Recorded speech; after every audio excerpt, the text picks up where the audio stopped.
नमस्कार। अपने सबके एकटा उपनयन के गीत दै छी। मृग छाल चाहैया, पलाश के डंटा चाहैया, शाही के कांट चाहैया, गम्हारि के पीढ़ी गीत दै छी एकटा उपनयन के, से सुनू। जाहि बनसी की यो ने डोलाए बा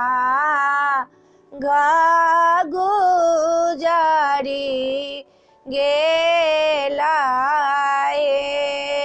ओ जे ताही बाना पैसा लानी फलना बाबा शाही कांटा लाब गेला ओ जे ताई बाना पैसा लानी फलना बाबू गम्हाइरो पीढ़ी चाही नायो ओ जे ताही बाना पैसा लानी फलना का पलासा डांटा चाही ना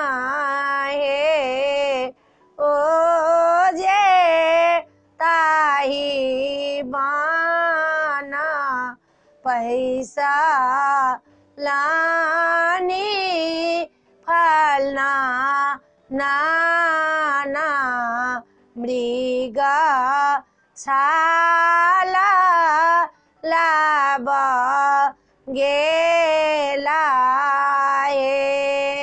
सब मिली मारब पर बैसा लानी मात्र पढ़ाब लागल ओ जे सब बाबा के नाहु लासा भेला मारा बासो भीता लागे सार्ग में पूछा थी ना देवा लोका एहो बाजन कता बाजे एहो बाजन बा जाए फलना बाबा के आंगा ना जा नौआ छानी वीडियो में एतबे ये उपनयन के गीत अपने सबके नीक लागत सब्सक्राइब करऽ नहीं बिसरबै, हमरा कहबै जरूर। जय मिथिला, जय भोला बाबा।